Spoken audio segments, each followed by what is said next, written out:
اللہ تعالیٰ ایک اور آیت میں ہمیں ارشاد فرماتا ہے وَمَا أُوتِيتُم مِّنَ الْعِلْمِ إِلَّا قَلِيلًا، کہ جو علم تمہیں ملا ہے کا مطلب ہے کہ تم نے خود نہیں لیا، تمہیں دیا ہے، دینے والا تمہارا رب ہے، اور جس نے تمہیں دیا ہے وہ کہہ رہا ہے الا قلیلا، بہت تھوڑا ہے۔ تھوڑے علم کے ساتھ مسائل حل نہیں ہو سکتے، اس لیے تھوڑے علم والا بڑے علم والے سے مشورہ کرتا۔ یہ کاروباری لوگ ہیں تو یہ پیسہ خرچ کرتے ہیں، لیکن ہر شعبے کو یہ خود نہیں سمجھتے، تو پھر یہ ان شعبوں کے سمجھنے والے لوگوں کو تنخواہ پہ رکھتے ہیں، پھر ان سے مشورہ لیتے ہیں، پھر ان کی رائے پر یہ عمل کرتے ہیں۔ اس طرح ایک ادارہ چلتا ہے۔ وہ اس کبھی بھی جہالت کا شکار نہیں ہوتا کہ میں پیسہ لگا رہا ہوں، جو میں کہوں وہ کیا جائے۔ جو سمجھدار ہوتا ہے وہ اوروں کی سمجھ سے اپنی سمجھ کو ملا کے چلتا ہے۔ نادان ہوتا ہے جو کہتا ہے سانو سارا پتہ ہے، سانو سارا پتہ ہے۔ تو ہم تو یہ دنیا صرف اپنی عقل سے نہیں سمجھ سکتے، آخرت کیسے سمجھیں؟ تو اللہ تعالیٰ نے ہمارے لیے آسانی فرمائی ہے، خود آسمان سے ایک پیغام اتارا اور محمد رسول اللہ صلی اللہ تعالی علیہ وسلم کی شکل میں اس کو عملی نمونہ بنا کے پیش کیا، پھر اسے قیامت تک کے لیے حجت قرار دے دیا کہ ان الدین عند اللہ الاسلام۔ اب دنیا اور آخرت میں کامیاب ہونے کا ایک ہی راستہ ہے، وہ اسلام ہے۔ معاملہ تو بہت آسان تھا کہ یہاں مسافر خانہ ہے، آئے ہیں چلے جائیں گے، لہذا بھائی اپنے گھر کی ہی فکر کرو۔ آپ لوگ باہر جاتے ہو لیکن واپس آنے کی فکر لے کے باہر جاتے ہو۔ کتنے ہی خوبصورت ملک ہوں لیکن فیصل آباد کی ریزرویشن کرا کے جاتے ہو، واپس جانا ہے۔ کتنی آسان بات، کتنا ہی خوبصورت ہوٹل ہو، کبھی 2-4 دن ہے پھر چلنا ہے۔ اور یہی معاملہ آخرت کا ہے کہ بھئی یہاں ہم کچھ دن کے لیے آئے ہیں پھر چلے جانا ہے۔ ہمارے سامنے جنازہ اٹھتا ہے، قبر میں جا کے وہ دفن ہوتا ہے، پھر اس کا نشان مٹ جاتا ہے۔ 1 منٹ پہلے وہ بہت کچھ ہوتا ہے، 1 منٹ کے بعد وہ میت ہوتا ہے۔ لیکن چونکہ دنیا امتحان کی جگہ تھی تو اللہ نے بیچ میں ایک رکاوٹ ڈال دی، ایک باہر شیطان، ایک اندر نفس، ان دونوں سے لڑو اور راستہ بناؤ۔ یہ دو کیسے وار کریں گے وہ اللہ تعالیٰ نے پہلے بتا دیا۔ ان النفس لامارۃ بالسوء، یہ تمہارے اندر بیٹھا ہے کہ تمہیں ہمیشہ گناہوں کی دعوت دے گا، تمہیں میری نافرمانی میں چسکا دکھائے گا، تمہیں گانے میں لذت دکھائے گا، قرآن میں تمہیں اکتاہٹ دکھائے گا، تمہیں ڈھول کی تھاپ وہ پرکیف محسوس ہوگی، اور قرآن کی لے تمہیں بیزار کرے گی۔ یہ اندر بیٹھا ہوا ہے۔ تمہیں سود میں کاروبار پھیلتا نظر آئے گا، حلال میں سکڑتا نظر آئے گا، جھوٹ بولنے میں تمہیں کام بنتے دکھائے گا، سچ بولنے میں کام بگڑتے دکھائے گا۔ یہ ایک اندر بیٹھا ہوا ہے، اور اللہ نے بتایا کہ یہ یوں تمہارے ساتھ کرے گا۔ پہلے اللہ نے بتا دیا۔ ایک باہر بیٹھا ہوا ہے، وہ شیطان ہے، وہ کیا کرے گا؟ تو اللہ نے ہم پہ کرم فرمایا، اس کا بھی بتا دیا کہ وہ کیا کرے گا۔ اس نے کہا فَبِمَا أَغْوَيْتَنِي لَأَقْعُدَنَّ لَهُمْ صِرَاطَكَ الْمُسْتَقِيمَ، میں جو تیرے طرف راہیں جا رہے ہیں، جنت کو جو راستہ جا رہا ہے، جدھر تو اپنے بندوں کو چلانا چاہتا ہے، میں وہاں جا کے ڈیرے ڈالوں گا، خیمے گاڑ دوں گا، اور وہاں میں اپنا اڈا بناؤں گا۔ پھر جو ادھر جا رہے ہوں گے نا، میں ان پہ وار کروں گا۔ ثم لآتینہم من بین ایدیہم، آگے سے، ومن خلفہم، پیچھے سے، وعن ایمانہم، دائیں سے، وعن شمائلہم، بائیں سے۔ آگے سے وار، پیچھے سے وار، دائیں سے وار، بائیں سے وار۔ یہ ایک محاورہ ہے کہ میں چاروں طرف سے حملہ کروں گا، اور اس کے آخر میں نتیجہ کیا ہوگا؟ وَلَا تَجِدُ أَكْثَرَهُمْ شَاكِرِينَ، تو دیکھ لینا تیری ماننے والے تھوڑے نکلیں گے اور میرے چکر میں پھنسنے والے زیادہ نکلیں گے۔ تو یہ اللہ تعالیٰ نے پہلے بتایا کہ دو دشمن تمہیں روکیں گے، ورنہ معاملہ تو 2 + 2 4، یہ تو ان پڑھ بھی بتائے گا، 2 + 2 4۔ فیصلہ باز سے چلے جانا ہے اور قبر میں کچھ عرصہ رہنا ہے، اور پھر اس کے بعد ایک ابدی زندگی ہے جس میں یہ جنت ہے یا آگ ہے۔ تو اس کی تیاری کرو۔ اس میں کون سا گہرا فلسفہ تھا جس کو سمجھنا سمجھانا مشکل ہوتا، لیکن بیچ میں 2 رکاوٹیں آئیں امتحان کے لیے۔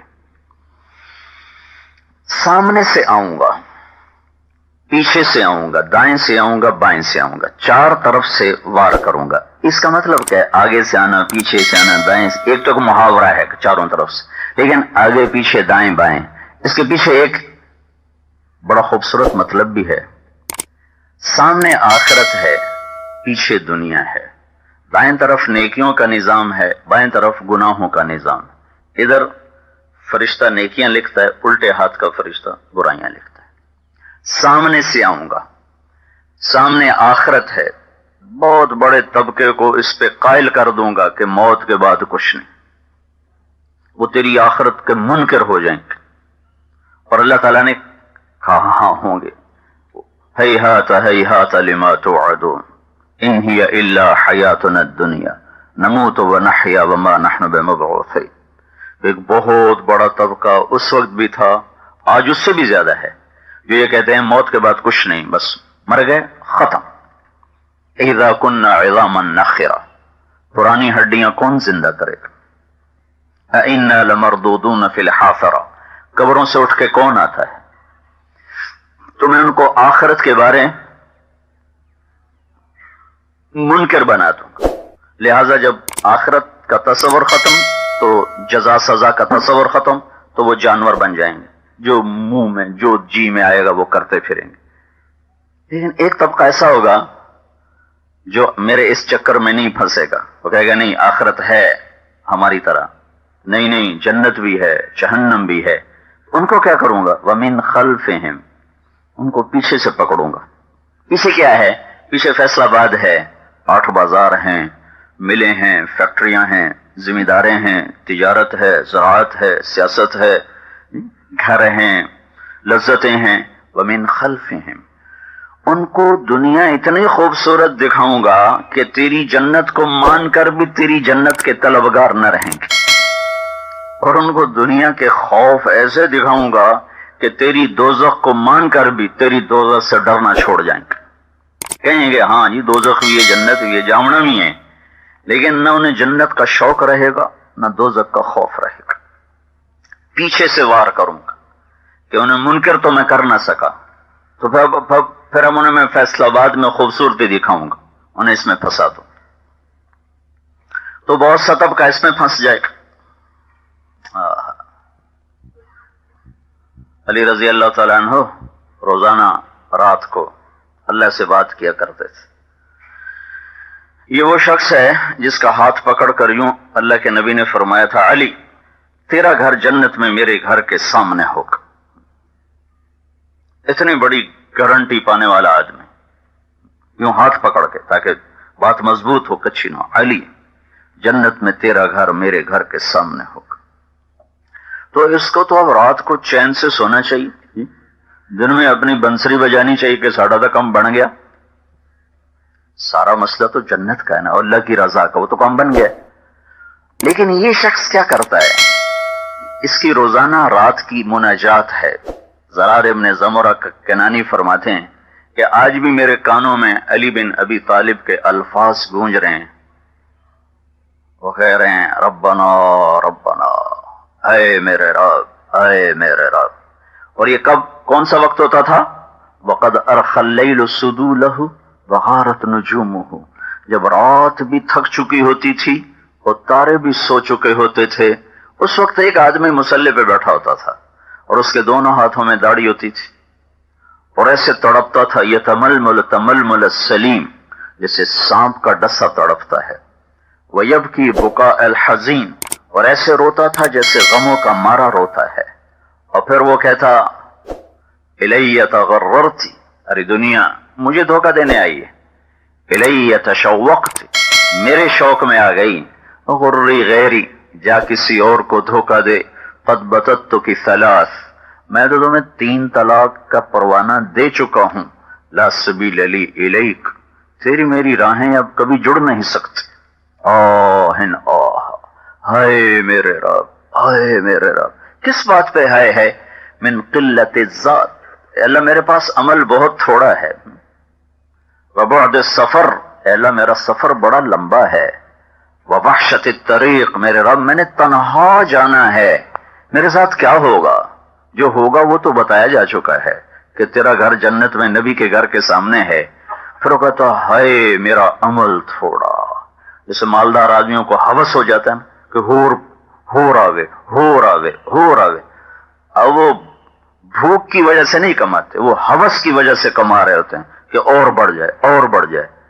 میرے نبی نے کہا 2 بھوکوں کا پیٹ قبر کی مٹی بھر سکتی. ایک جس کو دنیا کی بھوک لگ جائے اس کو بھی قبر کی مٹی سے ہی قرار آئے گا، اور ایک جس کو نیکیوں کی بھوک لگ جائے، جس کو آخرت کی بھوک لگ جائے، وہ بھی قبر میں جا کر ہی آرام پائے گا. ورنہ یہ 2 بھوکے کبھی سیراب نہیں ہوتے. تو آخرت کی بھوک لگ جانا تو اللہ کو پسند ہے، اور دنیا کی ہوس لگ جانا اللہ کو ناپسند ہے. کمانے سے تو کبھی بھی نہیں روکا، کمانے پہ تو درجات بتائے ہیں. سعد بن معاذ بیٹھے تھے اللہ کے نبی کے سامنے، تو وہ ایسے ان کے ہاتھ جھولی میں تھے، تو اللہ کے نبی کی نظر پڑی ہاتھوں پر، تو ہاتھوں پہ ایسے سخت نشان تھے. تو آپ نے پوچھا سعد سے، سعد یہ کیا ہے؟ کہا جی میں اپنے باغ میں کام کرتا ہوں خود ہی، تو وہ کسی چلا کر میرے ہاتھوں پہ نشان پڑ گئے.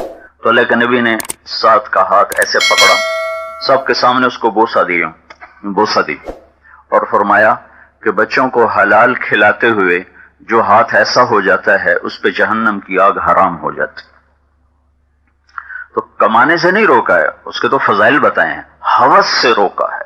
ہوس، جتنا سودی نظام چل رہا ہے ہوس کی وجہ سے چل رہا ہے.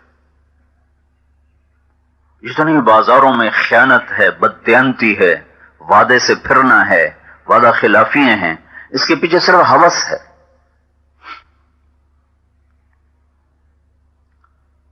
تو جس کو آخرت کا ہوس لگتا ہے وہ کہتا آہن آہ من قلت الذات، میرے پاس عمل تھوڑا ہے. تھوڑے عمل سے نبی کے گھر کے سامنے تو گھر نہیں نہ بنتا.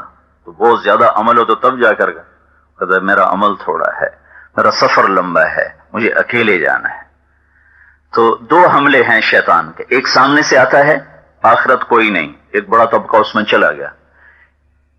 پیچھے سے آتا ہے ایک بڑا طبقہ ہے جو کہتا ہے نہیں آخرت، 1 ارب سے زیادہ لوگ ہیں جو کہتے ہیں آخرت ہے، موت کے بعد زندگی ہے، وہ جنت ہے جہنم ہے. تو انہیں کیا کرتا ہے؟ انہیں لاہور، ملتان، کراچی، فیصل آباد اتنا خوبصورت دکھاتا ہے کہ نہ جنت کا شوق رہتا ہے نہ جہنم کا خوف رہتا ہے.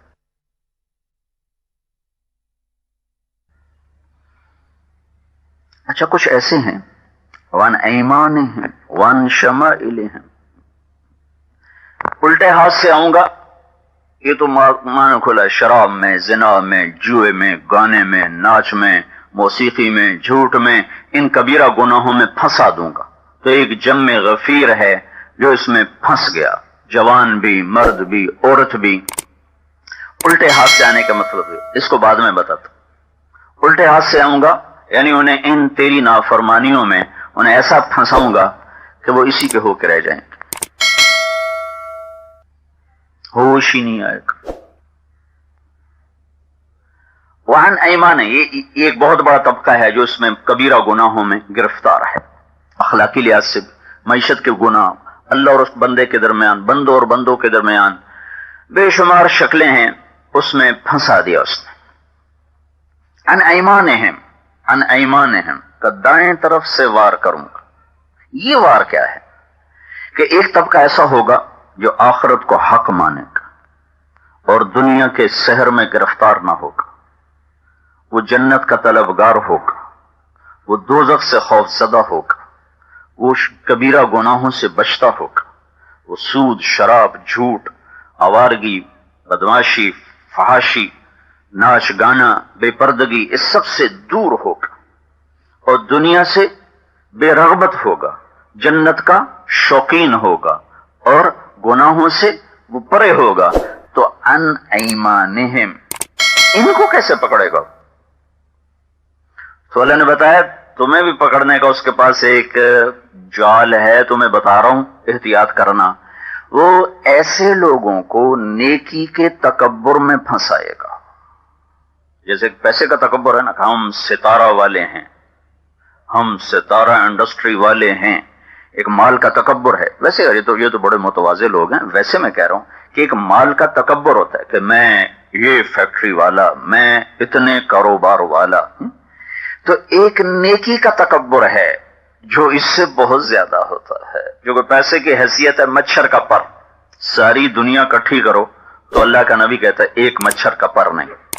اور نیکی کی حیثیت ہے، نیکی کی سبحان اللہ والحمد للہ کہو. 2 سیکنڈ ہے، 2 سیکنڈ. اس 2 سیکنڈ میں کیا ہوا ہے؟ میرے نبی کا فرمان ہے وَسُبْحَانَ اللَّهِ وَالْحَمْدُ لِلَّهِ تَمْلَآنِ مَا بَيْنَ السَّمَاءِ وَالْأَرْضِ. سبحان اللہ اور والحمد للہ کا اجر زمین آسمان کے خلا کو بھر دیتا ہے. دین اتنا بڑا خزانہ ہے. تو جیسے پیسے کا ایک تکبر آتا ہے جب وہ آتا ہے، ایسے ہی نیکی کا بھی ایک تکبر آتا ہے. اگر سنبھالا نہ جائے تو جیسے پیسے سے لوگ متکبر ہوتے ہیں، ایسے ہی نیکی سے بھی لوگ متکبر ہوتے ہیں، عورتیں بھی مرد بھی، کہ انہیں اپنی نیکی پہ ناز ہو جاتا ہے. پہلے عجب پیدا ہوتا ہے اور عجب پر جب وہ قابو نہیں پاتا تو پھر تکبر آ جاتا ہے. عجب کیا ہے؟ اپنی اچھائی میں گرفتار ہونا، اپنی خوبیاں بتاتے رہنا اور اوروں کی کمیاں پکڑتے رہنا. وہ بھی کوئی بندہ ہے، وہ بھی کوئی بندہ ہے، وہ سود کھاندا ہے، وہ یہ کردا ہے، وہ کردا ہے. اللہ کا فضل ہے، اسی آج تک کدی جھوٹ دے نیڑے نہیں گئے، اسی کدی 2 نمبر گل نہیں کی، اسی کدی 2 نمبر سودا نہیں ویچیا، اسی کدی گل تو مکرے نہیں ہے. اور فلانا وہ تو نام مراد ہر بولتے مکریا بیٹھا ہے. اب اپنی اچھائی اور دوسرے کی برائی، جب وہ اس مرض پہ قابو نہیں پاتا تو پھر وہ تکبر کے بارڈر میں داخل ہو جاتا ہے. اور دنیا میں سب سے پہلا جو جرم ہوا تھا وہ شرک اور کفر نہیں تھا، وہ تکبر تھا. انا خیر منہ، میں سجدہ نہیں کروں گا. کیوں نہیں کرتے ہو؟ کہ میں بہتر ہوں، یہ گھٹیا ہے. خلقتنی من نار وخلقتہ من طین، میں آگ سے بنا ہوں، یہ مٹی سے بنا. آگ اوپر جاتی ہے، مٹی نیچے جاتی، میں اسے سجدہ نہیں کروں گا. تو جب عجب پہ قابو نہیں پاتا کوئی مرد عورت، اپنی نیکی سے اپنی خوبیاں سامنے آتی ہیں اور اوروں کی کمیاں سامنے آتی ہیں، تو اس میں اس کو شیطان پھنساتا ہے. اس سے زنا تو کروا نہیں سکا، چوری نہیں کروا سکا، جھوٹ نہیں بلوا سکا، شراب نہیں پلوا سکا، جوا نہیں کھلوا سکا، سود میں نہیں پھنسا سکا، جی ہیرا پھیری میں نہیں پھنسا سکا، ملاوٹ اور کھوٹ میں جو بڑے بڑے گناہ تھے، جب اس میں وہ نہیں پھنسا تو اس کے پاس یہ ایک بے خطا سوار ہے جو بہت کم خطا جاتا ہے کہ اپنی اچھائی کا شکار. تو جب وہ اس سے نہیں بچتا تو پھر تکبر آتا ہے. تکبر کا مطلب کیا ہے؟ پھر اپنی اچھائی کے ساتھ اوروں کو حقیر سمجھنا اور اوروں کو ذلیل سمجھنا. اپنے آپ کو اچھا سمجھتے ہوئے اوروں کو حقیر نہ سمجھنا، یہ عجب. اور اپنے آپ کو اچھا سمجھتے ہوئے اوروں کو حقیر جاننا، یہ تکبر. اور حق سے ٹکرانا، یہ تکبر. غمط الناس وبطر الحق. تو ان ایمانہم کا جو وار ہے، یہ نیک مرد عورتوں کے لیے شیطان نے رکھا ہے کہ میں انہیں نیکی کے تکبر میں پھنساؤں گا اور اوروں کے عیب پہ بولنا، اوروں کی کمیاں پکڑنا، اوروں کی کمیاں اچھالنا اور اپنی خوبیوں کے گن گانا، یہ نیک مرد عورتوں پر یہ شیطان کا تقریباً بے خطا وار ہے. کوئی ہوتا ہے جو اس سے بچتا ہے. تو اللہ تعالیٰ نے پہلے بتایا کہ یہ آئے گا تم پر حملہ آور ہونے کے لیے ادھر سے، اور یہ سب سے خطرناک اس کا چھپا ہوا وار ہے. جو چھپا دشمن ہوتا ہے، جو سب سے خوفناک ہوتا ہے، آستین کا سانپ، منافق کافر سے بڑا کافر ہے اور بڑا مجرم ہے. ان المنافقین فی الدرک الاسفل من النار. سب سے نیچے ابو جہل نہیں ہے، جہنم میں سب سے نیچے عبداللہ بن ابی ہے، جو ساری زندگی اللہ کے نبی کے پیچھے نمازیں پڑھتا رہا اور اللہ کے نبی نے اس کا جنازہ بھی پڑھا ہے، اور اللہ تعالیٰ نے فرمایا پڑھ یا نہ پڑھ میں نے معاف نہیں کرنا. تو اس کی عداوت چھپی ہوئی ہے، چھپ کے وار کیا ہے. تو شیطان کا ایک وار ہے نیک عورتوں پر، نیک مردوں پر، اپنی نیکی کا تکبر، اپنی اچھائی اوروں کی کمیاں دیکھنا، اوروں کی خطائیں دیکھنا. اور معاملہ ہے اللہ کے ساتھ، پتہ نہیں کون سی بات اسے پسند آئے اور ساری خطاؤں پہ کہہ جاؤ معاف کیا، اور پتہ نہیں کون سی بات اسے ناپسند آئے اور ساری نیکیوں پہ پانی پھیر دے کہ جاؤ مردود کر دیا. تو اوروں کے بارے میں زبان کھولنا تو خطرناک ترین کام ہے. ہمارے استاد صاحب تفسیر جلال قرآن کی تفسیر پڑھاتے ہوئے بہت زیادہ اس مضمون کو بیان فرمایا، اور اس پر یہ شعر پڑھا کرتے تھے: دھن رے دھنیے اپنی دھن، پرائی دھنی کا پاپ نہ پن، تیری روئی میں چار بنولے، سب سے پہلے ان کو چن. کہتے اوروں کے عیب نہ دیکھو، اپنے عیب دیکھو. اوروں کی کمیاں نہ دیکھو، اپنی کمیاں دیکھو. اوروں کی خوبیاں اچھالو، عیبوں پہ پردے ڈالو. اپنی کمیاں دیکھو اور ان سے ڈرو. نیکی کر کے بھی ڈرو، گناہ کر کے تو ڈرنا ہی ہے، نیکی کر کے بھی ڈرنا ہے کہ پتہ نہیں کب اللہ کس بات پہ لگا نہیں مجھے نہیں پسند، اور جسے میں برا سمجھ رہا ہوں اس کی کوئی بات اللہ کو پسند آ جائے اور کہ جاؤ میں نے معاف کر دیا. عیسیٰ علیہ السلام ایک جگہ سے گزر رہے تھے تو پہاڑ کی چوٹی پہ ایک ڈاکو رہتا تھا. اس کی نظر پڑی تو نور نبوت، تو اس کو ندامت ہوئی اور اس نے وہیں توبہ کی اور کہا یا اللہ بس آئندہ میری زندگی تیری اطاعت کے ساتھ گزرے کہ میں توبہ کرتا ہوں. اور آ کر عیسیٰ علیہ السلام کے پیچھے چل دی. عیسیٰ علیہ السلام کے ساتھ ان کے صحابہ بھی ہیں، ان کو قرآن نے حواری کہا ہے. حواری تو ہر نبی کے صحابی اس دور کے بہترین انسان ہوتے، جیسے ہمارے نبی کے صحابہ آنے والی ساری نسلوں میں سب سے بہترین 1,24,000 وہ لوگ ہیں جن کے بارے میں اللہ کے نبی نے کہا میرے نبی وعدہ ہے سب کے لیے جنت، کلن وعد اللہ الحسنى، سب کے لیے جنت. تو یہ حواری ہیں. تو یہ آدمی ساتھ چلے ہے. تو ایک آدمی کے جب یہ برابر ہوا ہے تو اس نے یوں دیکھا، تو اس نے دیکھا یہ تو وہ مشہور معروف ڈاکو. تو اس نے کہا یہ حقارس، یعنی تو اتھے کدے آ گئے.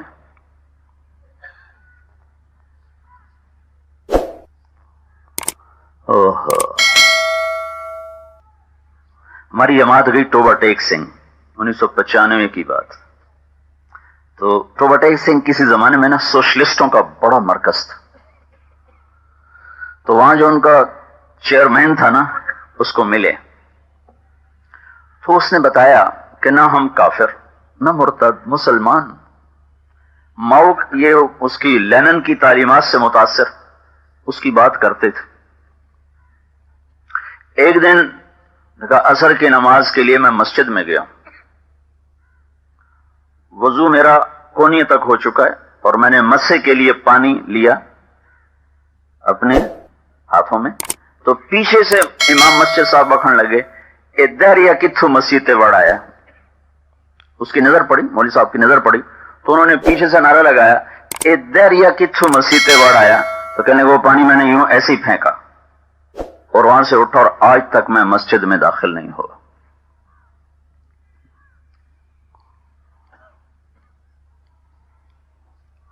خیر اللہ کے فضل سے اس کو ہم لے کر آئے.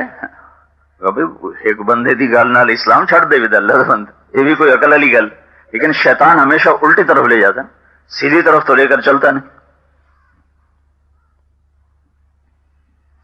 ایک تاجر نے 3 دن لگا داڑھی رکھ لی، 6 مہینے بعد دیکھا صاف. میں کو ایک ہی کیتا ہے کہ جی سارا دن جھوٹ بولنا پمدا ہے، میں صاف کرا دی. میں کہ ہوں جھوٹ حلال ہو گیا. اللہ کے بندے تو جھوٹ چھڑیا تو داڑھی بنا چھڑی. تو شیطان منفی طرف لے جاتا ہے, مثبت طرف لے. بھائی تو جھوٹ چھوڑ, تو نے داڑھی کیوں شیو کرا دی؟ داڑھی شیو کرانے سے اب جھوٹ بولنا حلال ہو گیا. یہ کیا شیطان نے فلسفہ چلایا ہوا ہے. حلال و حرام کا تعلق تو کلمے سے ہے, داڑھی سے تو نہیں. داڑھی منڈا دو تو سارے کام حلال ہو گئے, رکھ لو تو سارے حرام ہو گئے. حرام حرام ہے, حلال حلال ہے. اس کا تعلق شریعت کے ساتھ ہے, اللہ کے اوامر کے ساتھ. تو شیطان الٹا لے کے چلتا ہے. تو یہ میں بتا رہا ہوں کہ کس طرح نیکی کا تکبر, اس کی ایک دو مثالیں آپ کو پیش کروں. ایک آج کی آپ بیتی ہے. انہوں نے کہا دیر یہ کتوں بڑا ہے. انہوں نے کہا میں اس کے بعد آج تک مسجد میں نہیں گیا. اور ایک آپ کو حدیث سنا رہا ہوں. تو انہوں نے کہا بڑا نیک پاک, تو ہی دے کے دے آ گئے, جا پر ہم دفاع. تو اللہ تعالیٰ نے جبریل کو بھیجا. اس نے آ کر عرض کی یا نبی اللہ, اللہ تعالیٰ فرما رہے ہیں آپ کے پیچھے دو آدمی چل رہے ہیں, ایک آپ کا ساتھی ہے اور ایک میرا گناہگار بندہ ہے جو ابھی آپ کے ساتھ شریک ہوا ہے. تو میرے گناہگار بندے کو آپ خوشخبری سنائیں کہ وہ آج نئے سرے سے اپنا عمل شروع کرے, میں نے اس کے پچھلے سارے معاف کر دیے. اور آپ اپنے ساتھی کو بھی بتا دیں کہ وہ بھی آج نئے سرے سے عمل شروع کرے, میں نے اس کی ساری نیکیوں کو رد کر دیا ہے, کہ وہ ٹھیکیدار ہے میرے بندوں کا. اسے یہ اختیار کس نے دیا ہے؟ عن ایمانہم, دائیں طرف سے وہ وار کیسے کرتا ہے کہ نیکی کے تکبر میں پھنسا دینا. بے پرد عورت کو دیکھتے ہی پردہ دار عورت کے دل میں حقارت, صحیح کام کرنے والا دو نمبری کام کرنے والے کو دیکھتے ہی دل میں حقارت, تو یہ نیکی کا تکبر ہے. تو عن ایمانہم کا جو وار ہے بڑا خطرناک ہے, کہ یہ پتہ نہیں چلتا اور وار کر جاتا ہے. شراب پینے کے لیے تو چھپنا پڑتا ہے, اور کسی کو حقیر سمجھنے کے لیے مسجد میں بیٹھ کے حقیر سمجھو, مصلی پہ بیٹھ کے حقیر سمجھو, گھر میں بیٹھ کے غیبت کرو, مصلی پہ بیٹھ کے برائی کرو, مجمع میں بیٹھ کے عیب اچھالو. لوگ سنتے ہیں. میرے نبی کی مجلس میں کسی کا عیب بیان نہیں ہو سکتا تھا, کسی کو جرت نہیں ہوتی تھی. لا توبن فیہ العثرات, میرے نبی کی مجلس میں کسی کی برائی ہو نہیں سکتی. ہماری مجلسیں بھر گئی اوروں کی برائیوں سے.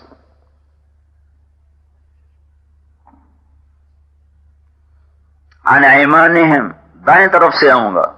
ہم بڑے دیانتدار ہیں, وہ تو ہے ہی چور. ہم نے ایک ایک پائی حلال کمائی ہے, تو ہے ہی سارا حرام خور.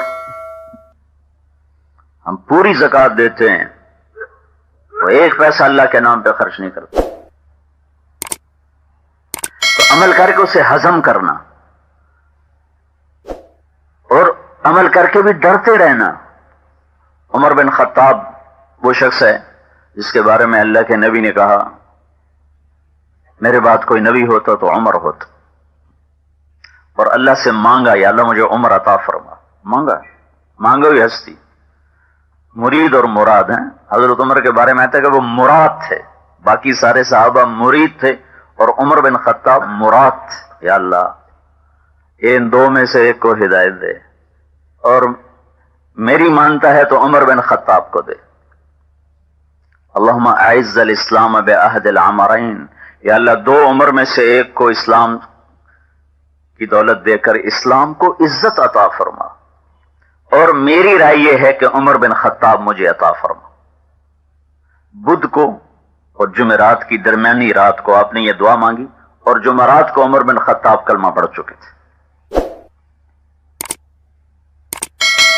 اور نبی کے برابر میں جگہ پائی ہے. آپ مسجد میں داخل ہوئے, ادھر ابو بکر تھے, ادھر عمر تھے. تو آپ سب کو آپ نے مخاطب کر کے کہا دیکھ رہے ہو, آپ نے ان کے ہاتھ پکڑے, تو دیکھ رہے ہو قیامت کے دن ایسے ہی ہم اٹھائے جائیں گے, ادھر میرے ابو بکر ہوگا اور ادھر میرے عمر ہوگا, اور ہم یوں اٹھائے جائیں گے. حذیفہ رضی اللہ تعالیٰ نے ایک صحابی ہیں, ان کو اللہ کے نبی نے منافقوں کے نام بتائے تھے کہ یہ نام ہیں, کبھی کوئی ایسا نقصان پہنچنے کا اندیشہ ہو تو ان کے نام بتانا، ورنہ بس سینے میں رکھنا، بتانا نہیں کسی کو۔ تو ایک دن عمر بن خطاب حذیفہ سے پوچھ رہے ہیں، حذیفہ میرا نام منافقوں میں تو نہیں کہیں؟ ہم بڑے نیک پاک ہیں، ہم ایسے ہیں، ہم ایسے ہیں، حالانکہ ہمیں تو پتہ ہی نہیں کہ مقبول ہیں کہ مردود ہیں۔ یہ وہ شخص ہے جس کے بارے میں اللہ کا نبی کہہ رہا ہے کہ میرے بعد نبی ہوتا تو عمر ہوتا۔ وہ کتنے فضل ہیں۔ عرفات کے میدان میں آپ نے فرمایا، آخری حج جو کیا آپ نے فرمایا اس وقت میرا اللہ میرے صحابہ پہ خوش ہو رہا ہے اور فرشتوں کے سامنے فخر کر رہا ہے، اور عمر بن خطاب پہ خاص طور پہ فخر فرما رہا ہے۔ یہ ایسا آدمی، آپ پوچھ رہے ہیں میرا نام منافقوں میں تو نہیں؟ اپنی نفی ایسی۔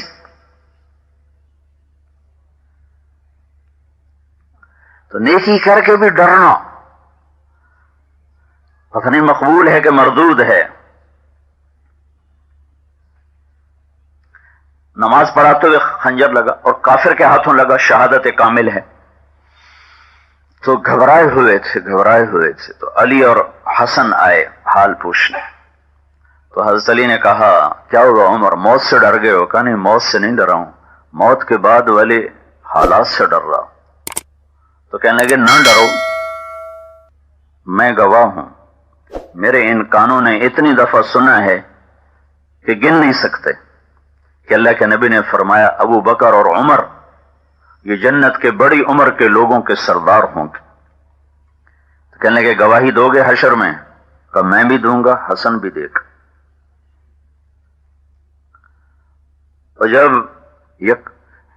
یکم محرم کو انتقال ہوا اور تدفین ہوئی، 27 کو خنجر لگا، تو 27 28 29 کا مہینہ تھا، 3 دن زخم میں رہے، یکم محرم کو انتقال بھی تدفین۔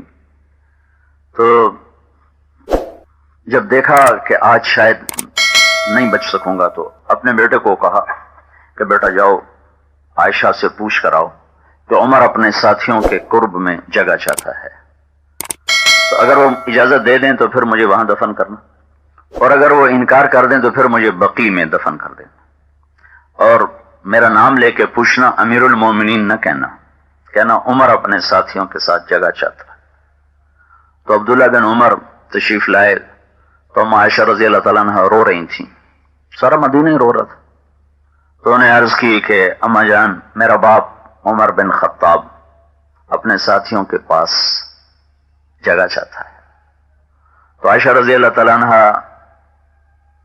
مزید رونے لگی اور فرمایا کہ یہ جگہ تو میں نے اپنے لیے رکھی ہوئی تھی کہ اپنے باپ اور خاوند کے ساتھ میں بھی جگہ بنا لوں، لیکن اگر عمر کی خواہش ہے تو اس کو مجھ پر سبقت اور فضیلت ہے، میری طرف سے اجازت ہے۔ تو بیٹے نے آ کے خوشخبری سنائی کہ ابا مبارک ہو، اجازت مل گئی۔ تو فرمانے لگے بیٹا ممکن ہے میری شرم میں اجازت دی ہو، تو جب میں مر جاؤں نا تو میرا جنازہ لے کر ایک دفعہ پھر دروازے پہ رکھ کر دوبارہ پوچھنا، اگر اس میرے مرنے کے بعد بھی اجازت دیں تو پھر مجھے دفن کرنا، ورنہ مجھے دوسری طرف لے جانا۔ تو یہ ساری خوشخبریاں مکمل ہو چکی ہیں، علی کی شہادت آ چکی ہے، حسن کی شہادت آ چکی، اہل بیت کی گواہی آ چکی ہے، اور پھر نبی کے پڑوس میں جگہ کا انتظام ہو چکا ہے، اور پھر جب موت کو قریب محسوس کیا تو بیٹے کی گود میں سر تھا، عبداللہ کی گود میں، تو کہنے لگے مجھے زمین پہ ڈال دو۔